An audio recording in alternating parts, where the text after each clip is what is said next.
ہمارے اگلے جو اسپیکر ہیں یہ بڑی ہمارے لیے اہم بات ہے اس کتاب کے حوالے سے بھی اور تقریب کے حوالے سے بھی کہ سائمہ چونکہ ایک شاعرہ ہیں تو اس وقت یہاں پر اسٹیج پر یاسمین حمید صاحبہ جیسی جو ہے وہ ایک پختہ کار اور انتہائی سینئر شاعر جو ہیں وہ موجود ہیں، تو میں ان سے گزارش کرتا ہوں کہ وہ آئیں اور اس کتاب کے حوالے سے ہمیں اپنی رائے سے نوازیں۔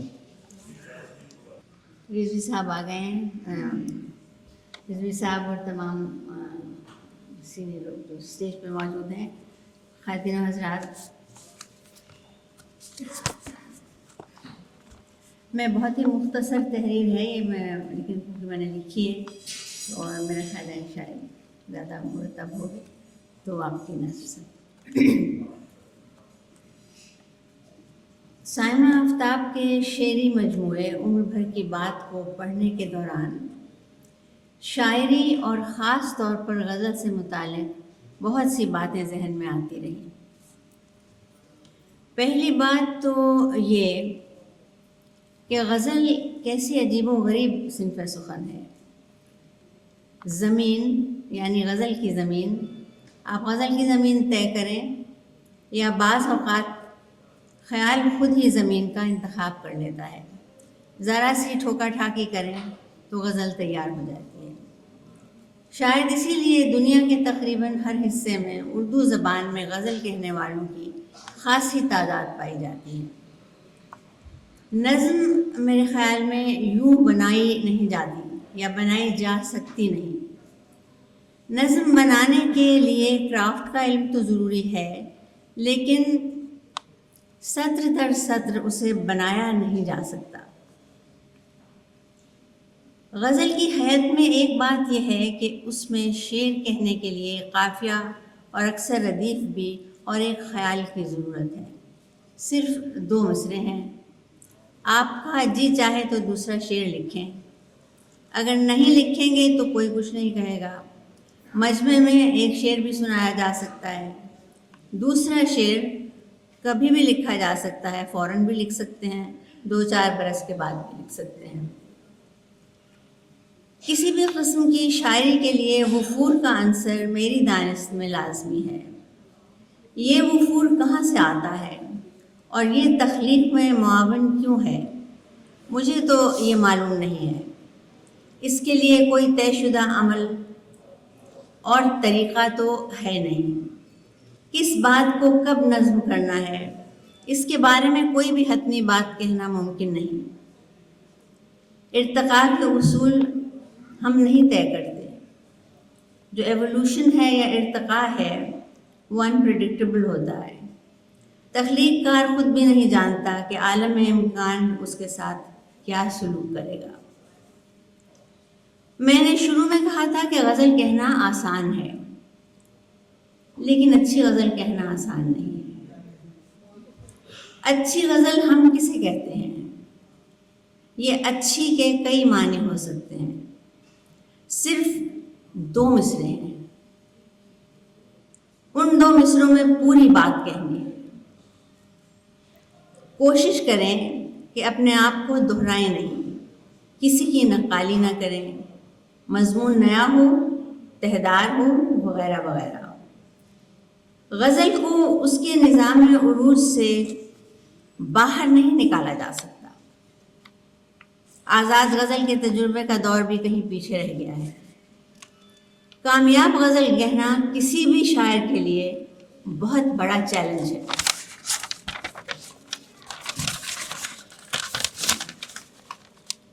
اس صورتحال کے باوجود اس عہد کے غزل کہنے والوں کا گروہ آج سے 25-30 برس پہلے کی نسبت زیادہ پر اعتماد ہے، غزل کہنے والوں کی تعداد بھی زیادہ ہے۔ سائمہ آفتاب کی شاعری سے میرا تعارف مشاعروں میں ہوا۔ چند غزلیں سننے اور کتاب پڑھنے میں بہت فرق ہوتا ہے۔ ایسا بھی ہوتا ہے کہ مشاعرے میں کامیاب شاعر کی کتاب پڑھ کر مایوسی ہوتی۔ سائمہ ان شاعروں میں شمار ہوں گی جو مشاعرے میں بھی اور اس سے زیادہ اپنی کتاب میں کامیاب اور پسندیدہ نظر آتی ہیں۔ ان کا ذہن اس دور کی فضا سے مکمل طور پر ہم آہنگ ہے۔ سائمہ کی غزل کے مضامین اس کی حیثیت اپنے عہد کی اس دور کی فضا سے مکمل طور پر جڑی ہوئی ہے۔ مقامی تہذیب کے پس منظر میں زبان کا محاورہ بے تکلفی سے ایسے لکھا ہے گویا گفتگو کر رہی ہے۔ سائمہ کی زندگی 21ویں صدی کی عورت کی زندگی ہے، اور یہ اس کی شاعری میں نظر آتا ہے، جو اپنے کاندھوں پر ہر طرح کا بوجھ اٹھائے ہوئے ہے۔ وہ گھر سے باہر بھی جاتی ہے، کفالت میں بھی حصہ ڈالتی ہے اور گھرداری میں بھی۔ انتھک زندگی کا بوجھ، یہ سب اس کی کامیابیوں میں بھی شمار ہوتا ہے۔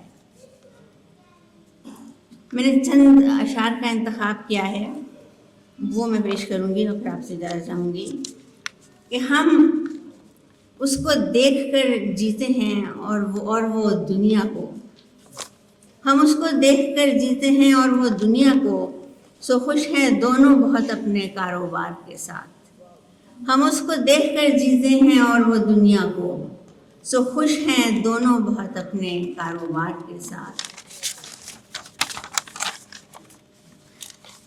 اس کا کلیدی لفظ، اس شعر کا کلیدی لفظ کاروبار ہے۔ اس شعر میں معنی بڑی قوت سے برآمد ہوئے ہیں۔ لہجے میں کاٹ ہے، یہ سائمہ کے لہجے کا نمائندہ شعر لگتا ہے۔ سب کو اس کی پڑی نہیں ہوتی، نوکری زندگی نہیں ہوتی۔ کلیدی لفظ نوکری ہے، دنیا دنیا دنیا، اور پھر اس سے بیزاری بھی۔ کسی سبب سے یہ دل پائمال ہے اپنا، کبھی جو پوچھیے تفصیل ہم بتا دیں گے۔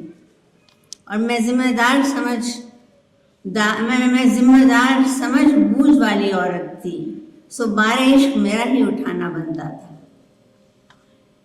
یہ اسلوب، یہ لفظیات، یہ لہجہ نیا ہے، جینوئن ہے۔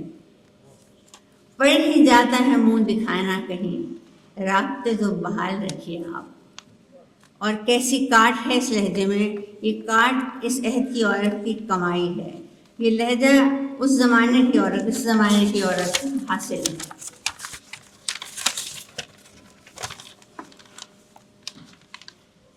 چند اور اشعار پھر جانا چاہتی ہوں کہ گئے زمانے کے فرسودہ گھسے پٹے افسانے ہیں، گئے زمانے کے فرسودہ گھسے پٹے افسانے ہیں، اور ایک تو بیکار وفا کے چکر میں ہلکا نہیں ہوا۔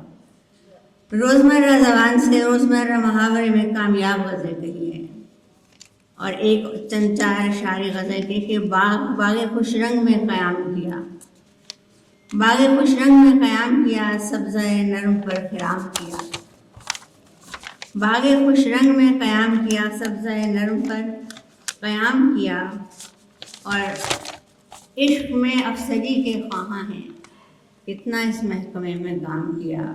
اور پہلے یہ وصف کبریائی تھا، خود پسندی کو ہم نے عام کیا، اور جو تعلق میں شرط رکھتا تھا اس نے تہمت پہ اختتام کیا۔